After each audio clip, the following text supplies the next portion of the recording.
When IBM built something like Watson, it was obviously, winning the game of Jeopardy is just awesome, and is a great testimony of what computers, hardware and software are capable of doing, right? In terms of, this was a very good proof point of how so much of data, like 200 million pages of data, could be analyzed, and the context was understood, and based on the questions that were being asked of Watson, the right answer could be given in less than 3 seconds of response time, and a correct answer in the right context. So it goes beyond search, right?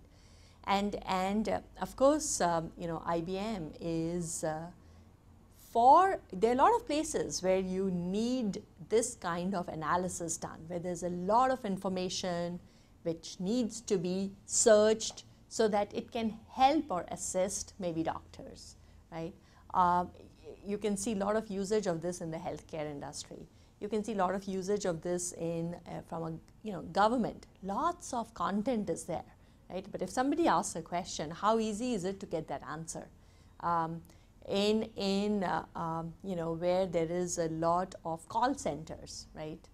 As questions come in these call centers, there is a wealth of information out there which has to be searched quickly so that you can pick up the phone, as you are on the phone, give the right answer to the customer.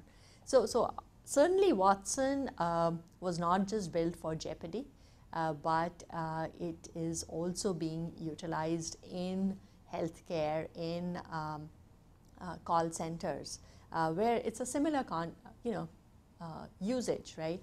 Lot of information thrown at it, come up with the right answer pretty quickly. And so to that extent, being an assistant to doctors makes, you can see that would, because even doctors would go sometimes look at information, right?